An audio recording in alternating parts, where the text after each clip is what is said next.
Drug inspector പോസ്റ്റിലേക്ക് കാണുമ്പോൾ ഞങ്ങൾ ഏറ്റവും കൂടുതൽ ആഗ്രഹിച്ച ഒരു പോസ്റ്റാണ് ഡ്രഗ്സ് ഇൻസ്പെക്ടർ. അപ്പോൾ first rank Mustana, second rank, third rank. ഓ, ഡ്രഗിൽ first rank, second rank, third rank. നിങ്ങളൊരു ഭീഷണിയാവോ കൊച്ചിക്കാർക്ക്? മിക്കവാറും ഒരു 3 വാക്കൻസിയാണ് വിളിച്ചിട്ടുണ്ടായിരുന്നത്. അപ്പോൾ എൻ്റെ കസിൻസ് ഒക്കെ വന്നിട്ട് ചോദിക്കും, ഈ വെറും 3 വാക്കൻസിക്ക് വേണ്ടി പഠിക്കാൻ ബട്ടുണ്ടോ? അതായത് വെറുതെ എന്തിനാ അങ്ങനെയൊക്കെ നോക്കണതെന്ന് വിചാരിക്കുന്നു. കാരണം അവർക്ക് ഇപ്പം തന്നെ പഠിക്കാൻ മടിയാണ്. അപ്പോൾ നമുക്കൊരു റാങ്ക് കിട്ടിക്കഴിഞ്ഞാൽ അവർക്കൊരു തോട്ട് വരുമല്ലോ, ആ പഠിച്ചാൽ കിട്ടും എന്നുള്ളത്. അപ്പോൾ അതിൻ്റെ ഒരു വലിയൊരു ആഗ്രഹമായിരുന്നു, പ്രൂവ് ചെയ്യണമെന്നുള്ളത്. എങ്ങനെയാണ് സാംസങ് മെഡ്ലൈൻ അക്കാഡമിയിൽ എത്തിപ്പെടുന്നത്? കഴിഞ്ഞ ലിസ്റ്റിൽ ഫസ്റ്റ് റാങ്ക് ആയിട്ടുള്ള ബെറ്റ്സ് ചേച്ചി കോച്ചിങ് എടുത്തിരുന്നത് സാംസങ്ങിൽ നിന്നായിരുന്നു. ഇവിടെ നോട്ട്സ് നല്ല അടിപൊളി നോട്ട്സ് ആണ്. ആ നോട്ട് മാത്രം നമ്മൾ ഫോളോ ചെയ്താൽ മതി. കുറേ ടെക്സ്റ്റ് ബുക്ക് ഒക്കെ റെഫർ ചെയ്തിട്ടാണ് ഒരു നോട്ട് ഉണ്ടാക്കുന്നത്. ഒരു പോയിന്റ് പോലും മിസ്സായി പോവരുത് എന്നുള്ള ആ ഒരു നിർബന്ധം സാംസങ്സിനുണ്ട്. ഇവിടെ ഡെയിലി ക്ലാസ്സുകളുണ്ട്, ലൈവ് ക്ലാസ്സുകളുണ്ട്, കൂടാതെ റെക്കോർഡ് ക്ലാസ്, ഫീൽഡിൽ എക്സ്പേർട്സിനെ വെച്ചിട്ടുള്ള ക്ലാസ്സുകൾ ഇവർ പ്രൊവൈഡ് ചെയ്യും. അതേപോലെ ഇൻഡിവിജ്വൽ ആയിട്ട് മെന്റർഷിപ്പ് കൊടുക്കുന്നുണ്ട്. എന്താണോ ഇപ്പൊ ഇവർക്ക് അറിയാത്ത കാര്യമാണെങ്കിൽ അറിയുന്ന ആൾക്കാരെ വെച്ചിട്ട് അവർ നമുക്ക് ഇന്റർവ്യൂവിനാണെങ്കിൽ പ്രിപ്പറേഷൻസിന് വേണ്ടിയിട്ട് ഇന്റർവ്യൂ ക്ലാസ് ആയിട്ട് വെക്കും. ഇത്രയും അവർ സപ്പോർട്ട് ചെയ്യും സ്റ്റുഡൻസിന്. ഇനി ഫീസ് ഇല്ലെങ്കിലും റിഡക്ഷൻ ആയിട്ടാണെങ്കിൽ ഇനി പൈസ തരാതെ വരെ കുട്ടികളെ ജോയിൻ ചെയ്യിക്കുന്ന ഒരു ഇൻസ്റ്റിറ്റ്യൂട്ടാണ്. നമ്മൾ ഹാർഡ് വർക്ക് ചെയ്താലും ഇങ്ങനൊരു സ്ട്രോങ് അക്കാഡമിയുടെ ഒരു സപ്പോർട്ട് ബാക്കിൽ വേണം തോന്നുന്നു അല്ലേ? നമുക്ക് പറ്റും, പക്ഷെ നമുക്ക് ആ ഒരു ഗൈഡൻസ് ഉണ്ടെങ്കിൽ ഒന്നും കൂടെ എളുപ്പമാണ് ആ കാര്യം. മാഡമാണ് നമ്മുടെ സാംസങ് വെല്ലിന്റെ ട്യൂട്ടറാണ്. മാഡം അങ്ങനെ പറഞ്ഞത്രേ, അതായത് എല്ലാവരെയും വിളിച്ചിട്ട് പ്രാർത്ഥിക്കണം കേട്ടോ, അവർക്ക് വേണ്ടി പ്രാർത്ഥിക്കണം. ഞാൻ വിശ്വസിക്കുന്നില്ല അങ്ങനെ ഒരു ഇൻസ്റ്റിറ്റ്യൂട്ടുകാർ പ്രാർത്ഥിക്കണം എന്ന് പറയുന്നത് ഞാൻ ആദ്യമായിട്ടാണ് കേൾക്കുന്നത്. ശരിക്കും ഇമോഷണലി അത്രയും അറ്റാച്ച്ഡ് ആണ് അവര്. ദൈവത്തിന്റെ ഒരു അനുഗ്രഹം ഉള്ള ഒരു ഇൻസ്റ്റിറ്റ്യൂട്ടാണ്. സാംസങ്ങിനെ പറ്റി ചോദിക്കുകയാണെങ്കിൽ ഞങ്ങൾ നിർത്തൂല. ഞങ്ങൾ 3 ആളെ ജീവിതത്തിലാണെങ്കിലും കുറെ മാറ്റങ്ങൾ വലിയ ഒരു വെളിച്ചം തന്നൊരു സത്യം അക്കാഡമിയാണല്ലേ, ലൈഫ് ചേഞ്ച്. നമ്മളൊക്കെ ചിന്തിക്കുന്നതിനപ്പുറം ഓരോരുത്തർ നമ്മൾ എന്ത് പ്രോബ്ലം ഉണ്ടെങ്കിലും അതിലൊക്കെ ഒരു ഇൻവോൾവ് ചെയ്ത് നമുക്കത് സോൾവ് ചെയ്ത് തരാൻ അത്രയും ശ്രമിക്കുന്ന ആൾക്കാരാണ്.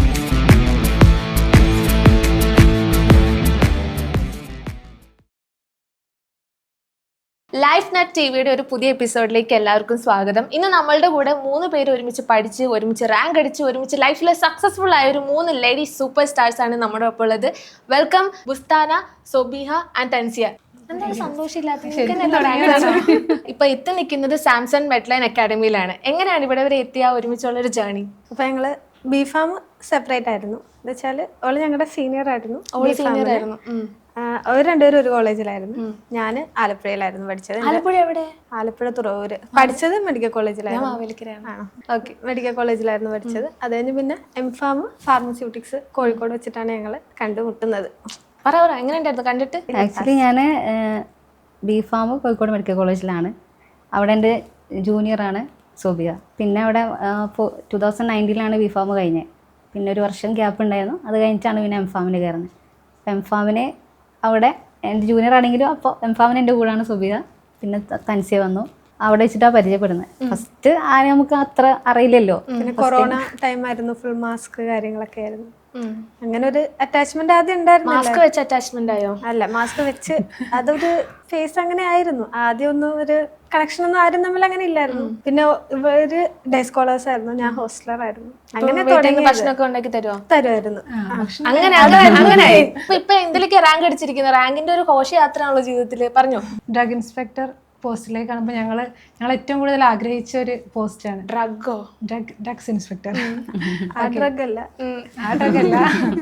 അപ്പോൾ first rank Mustana, second rank, third rank. ഓ, ഡ്രഗിൽ first rank, second rank, third rank. നിങ്ങളൊരു ഭീഷണിയാവോ കൊച്ചിക്കാർക്ക്? മിക്കവാറും. എന്തൊക്കെ സ്റ്റെപ്സ് എടുക്കാൻ പ്ലാൻ ചെയ്തേക്കുന്നേ? എല്ലാവരും ഒന്ന് പേടിക്കട്ടെ, പറ. അങ്ങനെ സ്റ്റെപ്സ് ആയിട്ട് എടുക്കാൻ തീരുമാനിച്ചിട്ടില്ല. ഇപ്പോൾ പുതിയ കയറുന്നല്ലേ ഉള്ളൂ, നമുക്ക് എങ്ങനെയാന്ന് അറിയില്ല. എന്നാലും ഒരു സിംഗപ്പണ്ണ മൂടായിരിക്കില്ല അങ്ങോട്ട് ചെന്നിട്ട് ഇപ്പൊ ഇതെല്ലാം അങ്ങോട്ട് ക്രാക്ക് ചെയ്യുന്നുള്ളൊരു വൈബ് ഉണ്ടോ? അങ്ങനെയൊന്നുമില്ല. എങ്ങനെയാണ് സാംസങ് മെഡ്ലൈൻ അക്കാഡമിയിൽ എത്തിപ്പെടുന്നത്? ഈ ഒരു സിലബസ് വന്ന ടൈമിൽ ഭയങ്കര ഒരു ടെൻഷനായിരുന്നു. കാരണം അത്രയും വലിയൊരു സിലബസ് പെട്ടെന്ന് ഒരു ചെറിയ സമയത്തിൻ്റെ ഇടയിൽ വന്നപ്പോൾ അപ്പോൾ നമുക്കത് കംപ്ലീറ്റ് ചെയ്യാൻ പറ്റൂല, എന്തായാലും ഒരു കോച്ചിങ് ഇല്ലാതെ പറ്റൂല. അങ്ങനെ ആ ഒരു ടൈമിൽ നമ്മൾ അന്വേഷിച്ചിട്ട് കണ്ടെത്തിയ ഒരു ഇൻസ്റ്റിറ്റ്യൂട്ടാണ്. അത് മാത്രമല്ല, കഴിഞ്ഞ ലിസ്റ്റിൽ ഫസ്റ്റ് റാങ്ക് ആയിട്ടുള്ള ബെറ്റ്സ് ചേച്ചി കോച്ചിങ് എടുത്തിരുന്നത് സാംസങ്ങിൽ നിന്നായിരുന്നു. അപ്പോൾ ചേച്ചീൻ്റെ ഒരു യൂട്യൂബ് വീഡിയോ ഉണ്ട്. അപ്പോൾ നമുക്ക് അങ്ങനെ നമ്മൾ നോക്കുമ്പോഴേക്കും കുറച്ചുകൂടെ ഹൈലൈറ്റ് ചെയ്ത് നിന്നിരുന്നൊരു പേര് സാംസങ് ആയിരുന്നു. അതെ അല്ലേ? ആൻഡ് ഇവിടെ നിങ്ങൾ എക്സ്പീരിയൻസ് ചെയ്തത് എങ്ങനെയായിരുന്നു? കോച്ചിങ് ഒക്കെ കുറച്ചുകൂടെ വേറിട്ടുള്ള എക്സ്പീരിയൻസസ് ഒക്കെ ആയിരുന്നോ? യൂഷ്വൽ ഓർഡിനറി ഒരു എഡ്യൂക്കേഷൻ സ്റ്റൈലിൽ നിന്നൊക്കെ മാറി കുറച്ച് വെറൈറ്റി ആയിരുന്നു ഇവിടുത്തെ അപ്രോച്ചും കാര്യങ്ങളൊക്കെ? ഇവിടെ നോട്ട്സ് നല്ല അടിപൊളി നോട്ട്സാണ്. നോട്ട്സ് തരും. കാരണം നമുക്ക് ടെക്സ്റ്റ് ഇല്ലാത്തവർക്കൊക്കെ പഠിക്കാൻ ആ നോട്ട് മാത്രം നമ്മൾ ഫോളോ ചെയ്താൽ മതി. അത്രയും ഫുൾ ഡീറ്റെയിൽ ആയിട്ട് കുറേ ടെക്സ്റ്റ് ബുക്കൊക്കെ റെഫർ ചെയ്തിട്ടാണ് ഒരു നോട്ട് ഉണ്ടാക്കുന്നത്. അപ്പോൾ നല്ല ഹെൽപ്ഫുൾ ആയിരുന്നു നമുക്ക് നോട്ട്സ്. ഇങ്ങനെ ക്യാപ്സൂൾ ആക്കി തരും, നമ്മളിങ്ങനെ ക്യാപ്സ്യൂളൊന്നുമല്ല, നമുക്ക് PDF ആയിട്ട് തന്നെ വലിയ നോട്ട് തന്നെയാണ്. പക്ഷേങ്കിൽ ഒരു പോയിന്റ് പോലും മിസ്സായി പോവരുത് എന്നുള്ള ആ ഒരു നിർബന്ധം സാംസങ്സിനുണ്ട്. അപ്പോൾ അതുകൊണ്ട് നോട്ട്സ് അവരുടെ പക്കയാണ്, ഓക്കെ അത് മാത്രം പഠിച്ചാൽ മതി. ഓക്കെ. ശരിക്കും അവർക്കൊരു ബിസിനസ് അല്ല ഇത്, അവരൊരു എന്താ പറയുക, ഒരു ഡെഡിക്കേഷൻ അല്ലെങ്കിൽ അവരുടെ ആഗ്രഹം എന്ന് പറയില്ലേ, അതാണ് തോന്നുന്നത്. സമൂഹത്തിൽ കുറച്ച് ആൾക്കാരെ സാർക്ക് നമ്മൾ ഫീസ് ഇല്ല എന്ന് പറഞ്ഞാലും സാർക്ക് പ്രശ്നം ഉണ്ടാവില്ല. പക്ഷെ സാറ് നിനക്ക് എന്താ, നമുക്ക് നല്ല സ്റ്റുഡൻസിനെ കിട്ടണം, ആ ഒരു അത്രയും ഒരു ആത്മാർത്ഥത ഉള്ള കുറച്ച് ആൾക്കാർ ആദ്യമായിട്ടാണ് ഞങ്ങളിവിടെ വർക്ക് ചെയ്യുമ്പോഴാണ് ഞങ്ങൾക്ക് അത്രയും അടുത്ത എക്സ്പോഷർ കിട്ടുന്നത്. അപ്പം ഭയങ്കര ഗ്രേറ്റ്ഫുൾ ആയി ഇവിടെ വർക്ക് ചെയ്യാൻ പറ്റിയതിലും എല്ലാത്തിലും. ഓക്കെ, സാംസൺ മെഡ്ലൈൻ അക്കാഡമിയിൽ പഠിച്ചുകൊണ്ട് ഒരു 3 അഡ്വാൻറ്റേജസ് എന്താ? നമുക്ക് കൺസിസ്റ്റൻ്റ് ആയിട്ട് പഠിക്കാൻ പറ്റും. കാര്യം ഇവിടെ ഡെയിലി ക്ലാസ്സുകളുണ്ട്, ലൈവ് ക്ലാസ്സുകളുണ്ട്, കൂടാണ്ട് റെക്കോർഡ് ക്ലാസ് പ്ലസ് ഫീൽഡിൽ എക്സ്പേർട്സിനെ വെച്ചിട്ടുള്ള ക്ലാസ്സുകൾ ഇവർ പ്രൊവൈഡ് ചെയ്യും. നമുക്ക് ഇവരോടൊപ്പം തന്നെ പഠിച്ചു പോകാൻ വേണ്ടിയിട്ട് ഇത് ഹെൽപ്പ് ചെയ്തിട്ടുണ്ട് ഒരുപാട്. ഓക്കെ, ഇപ്പൊ ഇവിടെ തന്നെ ടീച്ചേഴ്സായിട്ട് വർക്ക് ചെയ്യണല്ലേ, അപ്പൊ ഇനി ഫ്യൂച്ചർ പ്ലാൻ എന്താ? ഇവിടെയും പിന്നെ നമ്മുടെ അല്ലാതെ ഗവൺമെന്റിന്റെ അവിടെ എല്ലാവരും മാറി മാറി ഉള്ള പ്ലാൻ ആണോ, എന്താണ്? അങ്ങനെ വർക്ക് ചെയ്യാൻ പറ്റില്ലല്ലോ. എന്തായാലും ജോലി കിട്ടുന്നവരെ എന്തായാലും സാറ് നിങ്ങൾക്ക് നല്ല സപ്പോർട്ടാണ്. എങ്ങനെയാണ് വിശേഷങ്ങൾ? എന്തൊക്കെയാണ് ഈ റാങ്ക് അടിച്ചു, എന്തൊക്കെയാണ് ഒരു ഹൈലൈറ്റിംഗ് വിശേഷങ്ങൾ പറയും? ഞങ്ങൾ കണ്ട ഏറ്റവും വലിയൊരു സ്വപ്നം എന്ന് പറയാം, ഞങ്ങൾ 3 പേരും ഞങ്ങൾ PSC ഇന്റർവ്യൂവിന് ഞങ്ങൾ ഒരുമിച്ചാണ് ഫുൾ പ്രിപ്പയർ ചെയ്തത്. ഞങ്ങൾ ഒരു ഗ്രൂപ്പ് ഉണ്ടാക്കി ഞങ്ങൾ അങ്ങനെ പ്രിപ്പയർ ചെയ്ത ആൾക്കാരാണ്. അപ്പൊ ഞങ്ങൾ അവിടെ പോയിട്ട് അവിടെ നിന്നൊരു ഫോട്ടോ, 3 പേരുടെയും ഇന്റർവ്യൂ മാറ്റി വെച്ചിരുന്നു. 3 ദിവസത്തെ ഇന്റർവ്യൂല് ഫസ്റ്റ് ഡേ ആയിരുന്നു ഞങ്ങളുടെ ഇന്റർവ്യൂ വന്നിരുന്നത്, അത് മാറ്റി വെച്ചിരുന്നു. അപ്പൊ നമുക്ക് വീണ്ടും കൂടുതൽ ടെൻഷൻസ്, ഞങ്ങളുടെ ഒരു ജേർണി എന്ന് പറയുന്നത് ഫുൾ ഓഫ് ടെൻഷൻസ് ആയിരുന്നു. ടെൻഷൻ അടിച്ച് റാങ്ക് അടിച്ചു, അൺസർട്ടനിറ്റി എന്നാണ് പറയുന്നത്. അങ്ങനത്തെ കട്ടുള്ളത് മലയാളം. ഓക്കെ, അങ്ങനെ ഇന്റർവ്യൂ മാറ്റി വെച്ചു. പിന്നെ ഞങ്ങൾ 3 പേരും കൂടെ ഒരുമിച്ച് ഇന്റർവ്യൂവിന് പോയത്.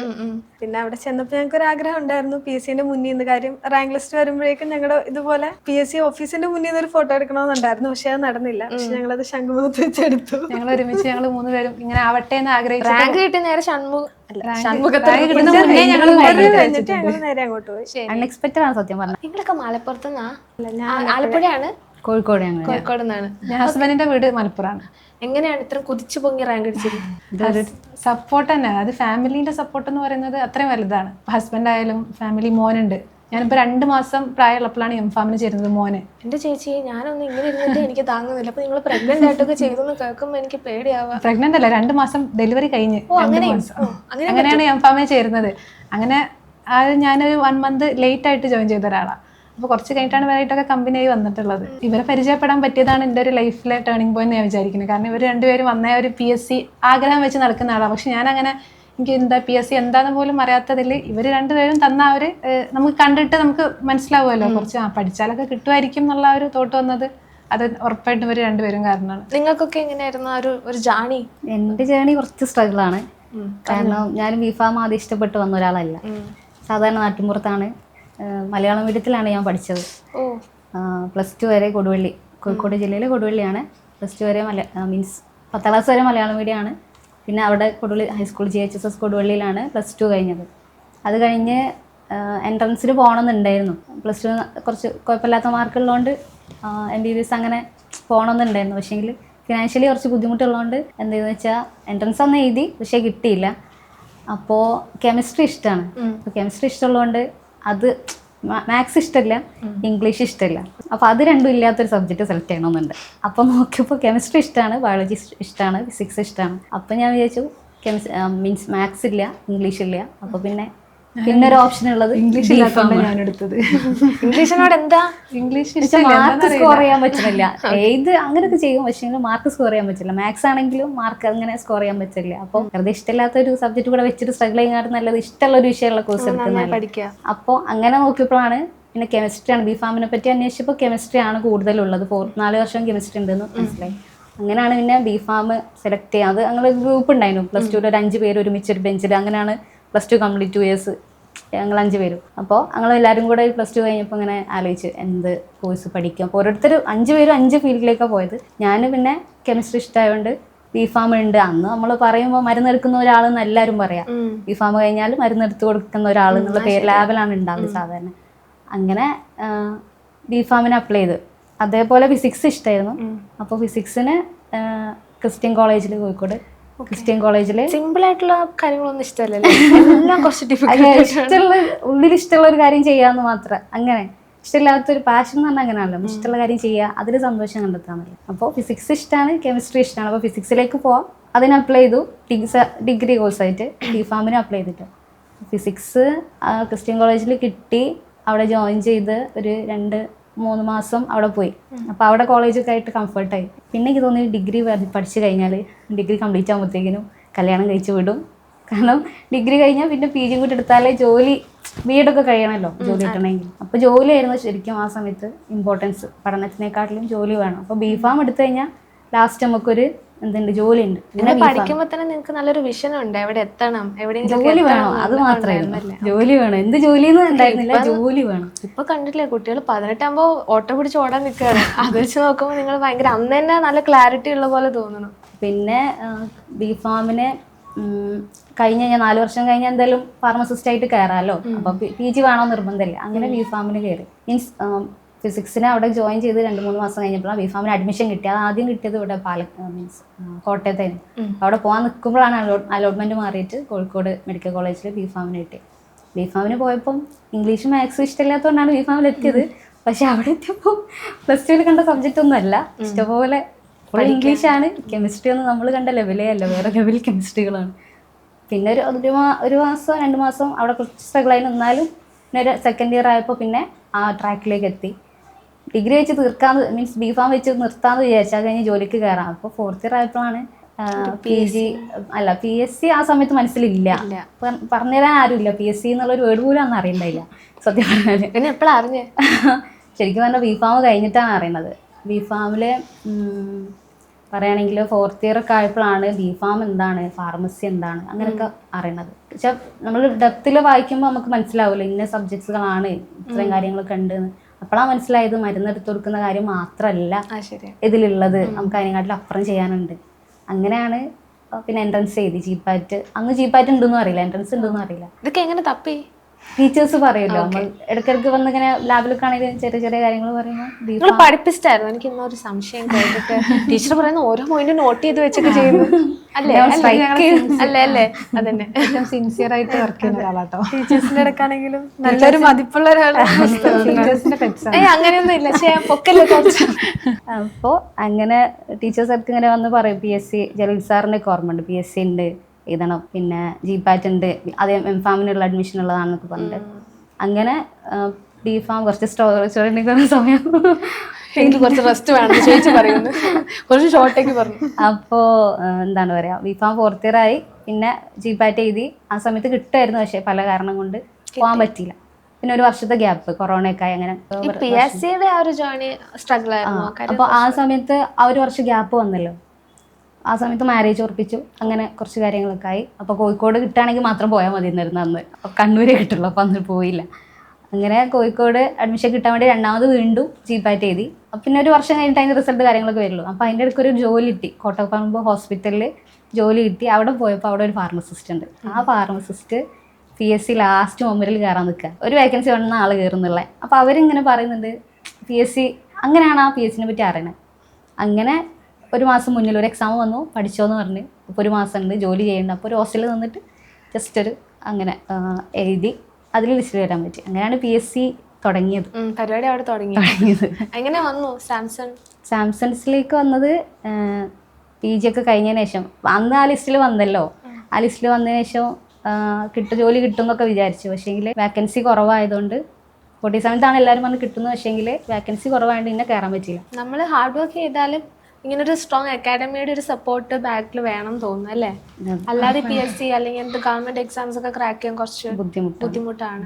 നമുക്ക് പറ്റും, പക്ഷെ നമുക്ക് ആ ഒരു ഗൈഡൻസ് ഉണ്ടെങ്കിൽ ഒന്നുകൂടെ എളുപ്പമാണ് ആ കാര്യം. അതായത് നമുക്ക് അതും അത്രയും സിൻസിയർ ആയിട്ട് ഒരു ഇൻസ്റ്റിറ്റ്യൂഷൻ അങ്ങനെ എഫേർട്ട് ഇടുന്നുണ്ടെങ്കിൽ നമുക്ക് ഒന്നും കൂടെ ആ ജേർണി ഭയങ്കര എളുപ്പമായിരിക്കും. അല്ലെങ്കിൽ നമ്മൾ തന്നെ എവിടെന്നെങ്കിലൊക്കെ, അത്രയും വലിയൊരു സിലബസ് അല്ല, അപ്പോൾ നമ്മൾ നോട്ട്സ് ഉണ്ടാക്കി പഠിക്കുമ്പോൾ അത് ഒരുപാട് ടൈം എടുക്കും. പിന്നെ എക്സാമിന് 2 months മുന്നേ സിലബസ് വരത്തുള്ളൂ. അപ്പോൾ അങ്ങനെ വരുന്ന സമയത്ത് ഈ ബിഫാമിനെന്ന് പറയുമ്പോഴേക്കും ഓരോ സബ്ജക്റ്റ് വൈസ് അത്രയും ടെക്സ്റ്റുകൾ അവൈലബിൾ ആണ്. ഒരിക്കലും നമ്മൾ ഒരു ടെക്സ്റ്റ് തന്നെ നമ്മൾ വായിച്ച് തീർക്കലില്ല. അപ്പോൾ പിന്നെ ഇത്രയും സിലബസ് ഇത്രയും ടെക്സ്റ്റ് ബുക്കുകൾ നമുക്ക് റെഫർ ചെയ്തിട്ട് നോട്ട്സ് പ്രിപ്പയർ ചെയ്തിട്ട് പിന്നെ അത് പഠിക്കാനുള്ള ടൈം ഉണ്ടാവത്തില്ല. ശരിയാണ്. ഇപ്പം എനിക്ക് തോന്നുന്നു ഇത്രയും പഠിച്ചില്ലേ, അപ്പം നിങ്ങൾക്ക് കുറേ ടെക്നിക്സ് മനസ്സിലായില്ലേ, ഇങ്ങനെ പഠിച്ചാൽ കുറച്ചുകൂടി എളുപ്പം ഒരു പോർഷൻ കവർ ചെയ്യാൻ പറ്റും. അപ്പോൾ ഇപ്പം എന്തായാലും കുട്ടികൾക്ക് എക്സാം ടൈമാണ്. അപ്പോൾ എന്തെങ്കിലും ടിപ്സ് എന്തെങ്കിലും പറഞ്ഞു കൊടുക്കാനുണ്ടോ?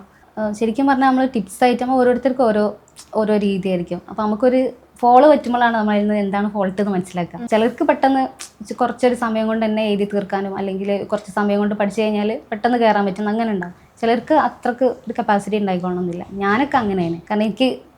കാരണം ഫസ്റ്റ് ഞാൻ പറഞ്ഞില്ലേ, ഒരു 2020 DME DHS എക്സാം വന്നത്.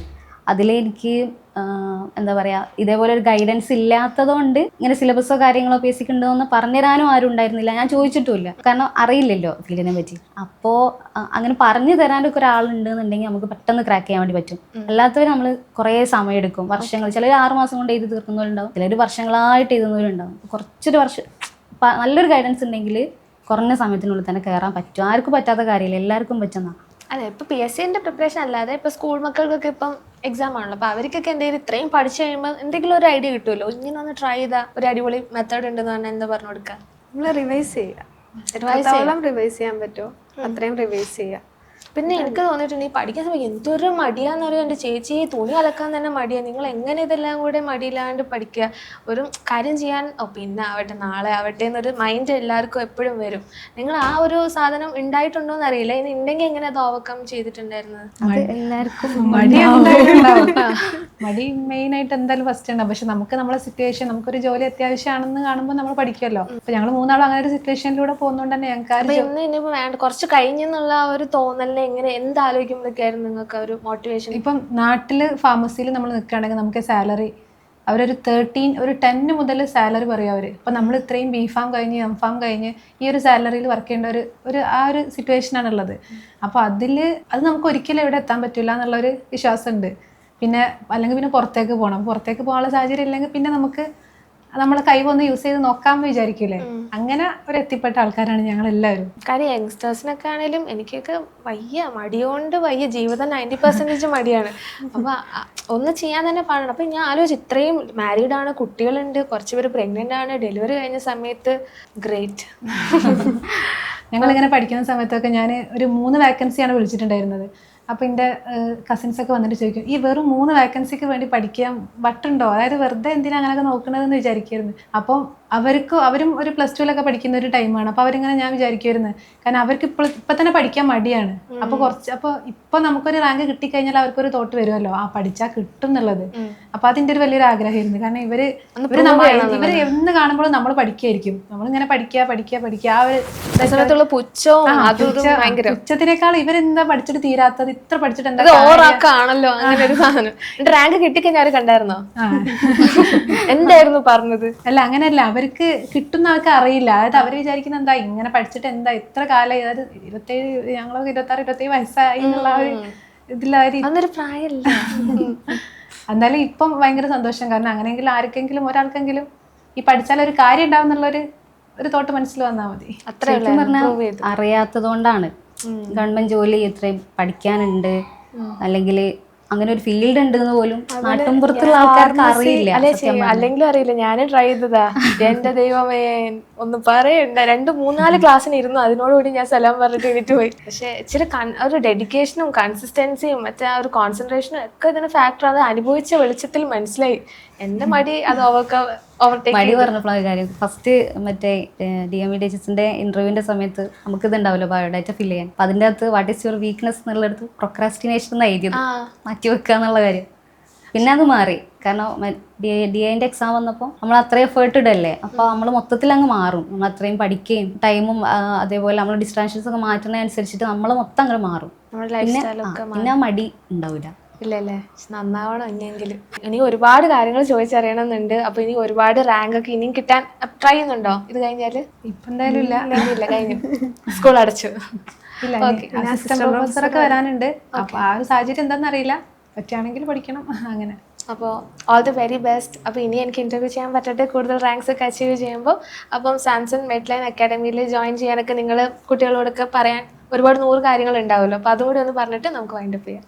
ഉറപ്പായിട്ടും ഞാൻ ഇപ്പോൾ ഈ ഒരു സാംസൺ സ്മെല്ലിൽ ഞാൻ ലേറ്റായിട്ട് പരിചയപ്പെട്ട ഒരാളാണ്. അതായത് ഫസ്റ്റ് ഇനീഷ്യൽ സ്റ്റേജിലൊന്നും ഞാനിങ്ങനെ ഒരു അക്കാദമി ഉള്ളത് ഞാൻ അറിഞ്ഞിട്ടില്ല, കുറച്ച് വൈകിട്ടാണ് അറിഞ്ഞത്. അപ്പോൾ അതിൻ്റെ ഒരു ബുദ്ധിമുട്ട് എനിക്ക് ഞാൻ ഫേസ് ചെയ്തിട്ടുണ്ട്.